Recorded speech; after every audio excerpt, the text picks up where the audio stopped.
अस्सलाम वालेकुम, welcome to new topic of first aid management. जैसा कि इससे पिछली वीडियोस में हमने फ़र्स्ट एड स्किल्स और कुछ रूल्स एंड रेगुलेशन की बात की थी, तो आज का जो हमारा टॉपिक है फ़र्स्ट एड मैनेजमेंट में वो है ड्रेसिंग।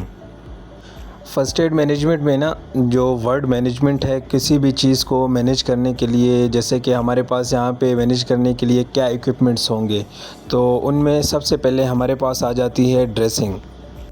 ड्रेसिंग किस चीज़ को कहते हैं, इसकी कौन कौन सी टाइप हैं, इनको हम सेपरेटली पढ़ेंगे। सबसे पहले हम आ जाते हैं ड्रेसिंग पर। Dressing mean all material use for covering of wound और इंजर्ड और disease tissue to provide a healing environment.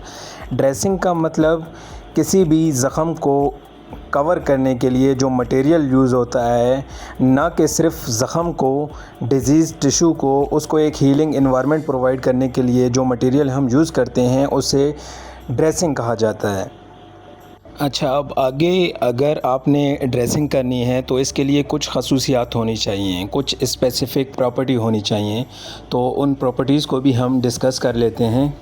Are dressing should be sterile, यानी कि फ्री फ्रॉम माइक्रो ऑर्गेनिज़म, जरासीम से पाक होने चाहिए। क्यों होने चाहिए? क्योंकि हम उनको ओपन वाउंड्स पे, डिजीज़ टिश्यू पे यूज़ करेंगे। अगर उस पे माइक्रो ऑर्गेनिज़म्स प्रेजेंट होंगे तो वो क्या करेगा, वो इन्फेक्शन कॉज करेगा।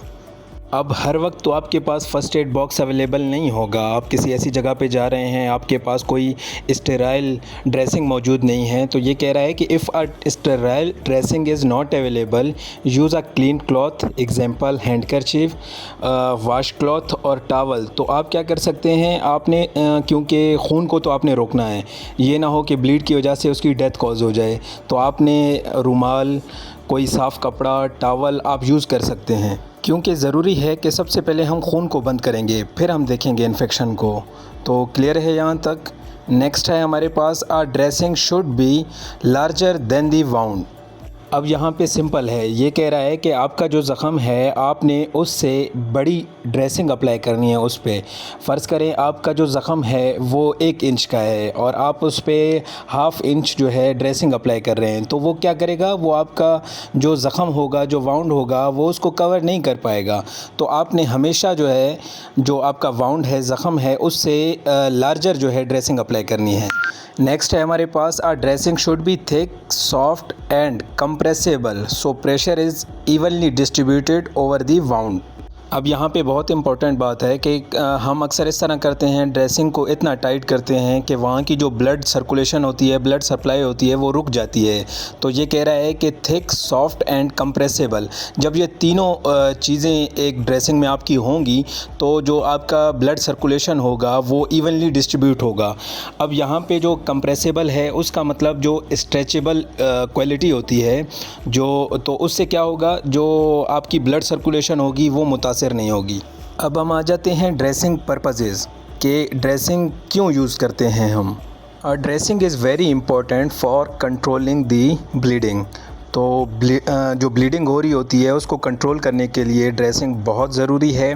Prevent infection and contamination. अब इसका क्या मतलब है? इसका मतलब है कि एक आपके पास ओपन वाउंड है, अगर आप उस पर ड्रेसिंग अप्लाई नहीं करते हैं तो क्या होता है, जो माइक्रो ऑर्गेनिज़म्स होते हैं वो उसके ऊपर प्रेजेंट होते हैं और वो इन्फेक्शन काज करते हैं। तो इस इन्फेक्शन से बचाने के लिए हम जो है ड्रेसिंग अप्लाई करते हैं, ताकि इन्फेक्शन और कंटेमिनेशन से बचा जा सके। अब हमारे पास थर्ड पॉइंट है, absorb blood and wound drainage. अब ये क्या करता है, जो कोई खून होता है, कोई भी वाउंड है हमारे पास, ओपन वाउंड है या कुछ, तो उस पे जब हम ड्रेसिंग अप्लाई करते हैं तो वो उस खून को जज़्ब कर लेता है, एब्जॉर्ब करेगा। और वाउंड ड्रेनेज कोई इस तरह होता है, पुराना कोई हमारे पास कोई ज़ख़म है जिससे पस वगैरह आ रहा होता है, तो उसके ऊपर भी हम इसको अप्लाई करते हैं। इसलिए अप्लाई करते हैं ताकि वो जो उसका ड्रेनेज होता है, जो उससे पस निकल रहा होता है, वो उसको भी एब्जॉर्ब करेगा। अब हमारे पास लास्ट जो पॉइंट है, protect the wound from further injury. अब ये चीज़ हमने सेकंड पॉइंट में भी हमने डिस्कस किया था कि प्रिवेंट इन्फेक्शन एंड कंटेमिनेशन। अब आप इन्फेक्शन और कंटेमिनेशन से जब ज़ख़म को बचाएंगे तो उससे क्या होगा कि फ़र्दर कोई आपका जो ज़ख़म है या कोई इंजरी है तो वो आगे जो है बढ़ने से उसको रोकेगा। तो ये जो ड्रेसिंग पर्पसेस हैं ये आपने याद रखने हैं, ये आपकी रोज़मर्रा की ज़िंदगी में आपको बहुत काम आएंगे। अच्छा, अब हम आ जाते हैं कॉशंस की तरफ। कॉशन का मतलब ख़बरदारी कि हमें किन चीज़ों का ख्याल रखना है, एहतियात करना है जब हम ड्रेसिंग अप्लाई कर रहे हैं। Do not use fluffy cotton और कॉटन बाल एज अ ड्रेसिंग। अब ये कह रहा है कि फ्लफ़ी कॉटन, कोई सॉफ्ट कॉटन और कॉटन बाल आपने ड्रेसिंग में यूज़ नहीं करने हैं। ये क्यों यूज़ नहीं करने हैं? क्योंकि उसमें कॉटन फाइबर्स होते हैं, लिंट हमारे पास प्रेजेंट होता है जो कि आपके जो ज़ख़म होगा वो उसमें स्टक हो जाएगा, उसमें फंस जाएगा। जब आप उसको रिमूव कर रहे होंगे तो काफ़ी डिफ़िकल्टी होगी, आपके जो टिश्यूज़ होंगे वो उसको भी डैमेज कर रहा होगा, ज़ख़म को हील करने के बजाय उसको मज़ीद जो है ख़राब कर रहा होगा। नेक्स्ट पॉइंट है हमारे पास, do not remove a blood soak dressing until the bleeding stops, cover it with new dressing. यहाँ पे ये इम्पॉर्टेंट है, ये कह रहा है कि अगर जैसे हमारे पास एक ज़ख़म है उस पे हमने काफ़ी सारी ड्रेसिंग्स अप्लाई की हैं, तो जो उसकी फ़र्स्ट ड्रेसिंग होगी अगर उससे ज़ख़म से ब्लड आ रहा है तो आपने वो रिमूव नहीं करना, बल्कि उसके ऊपर नेक्स्ट न्यू ड्रेसिंग रखनी है और उसको दोबारा कवर करना है। जो उसका जो फ़र्स्ट जो ड्रेसिंग होगी वो तब तक आपने रिमूव नहीं करनी जब तक कि उसका जो खून है वो रुक नहीं जाता। आपने क्या करना है, उस फर्स्ट ड्रेसिंग को छोड़ देना है, उसके ऊपर दूसरी करनी है, तीसरी ड्रेसिंग अप्लाई करनी है, चौथी करनी है, बल्कि ड्रेसिंग करना है ताकि जो है उसका वो ब्लीड स्टॉप हो जाए। तब तक जो है आपने उसकी जो फर्स्ट ड्रेसिंग होगी वो रिमूव नहीं करनी। अब यहाँ पे मैंने इस पॉइंट को दोबारा रिपीट इस वजह से किया क्योंकि काफ़ी लोग होते हैं जिनको ये मालूमात नहीं होती, वो ज़ख़म को मज़ीद बिगाड़ रहे होते हैं, तो इस बात का आपने बहुत ख्याल रखना है। नेक्स्ट है हमारे पास, do not pull off a dressing stuck to a wound if it need to be removed, soak it off in warm water.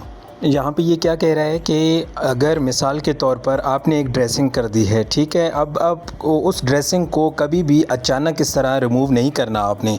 उससे क्या होगा कि एक जो ज़ख़म आपका हील हुआ होगा तो उसकी जो कवरिंग होगी, जो हील जहाँ से हुआ होगा वो रिमूव हो जाएगा। तो उसके लिए सबसे पहले आपने वार्म वाटर का बंदोबस्त करना है। अगर वार्म वाटर नहीं है आपके पास फिर आपने उस ड्रेसिंग को रिमूव करना है। इसके अलावा जो है आपने उस ड्रेसिंग को रिमूव नहीं करना।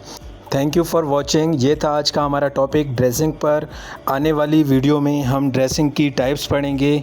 Thank you so much. जिन दोस्तों ने हमारा चैनल सब्सक्राइब नहीं किया वो ज़रूर हमारा चैनल सब्सक्राइब करें। Emergency care and wellness tips.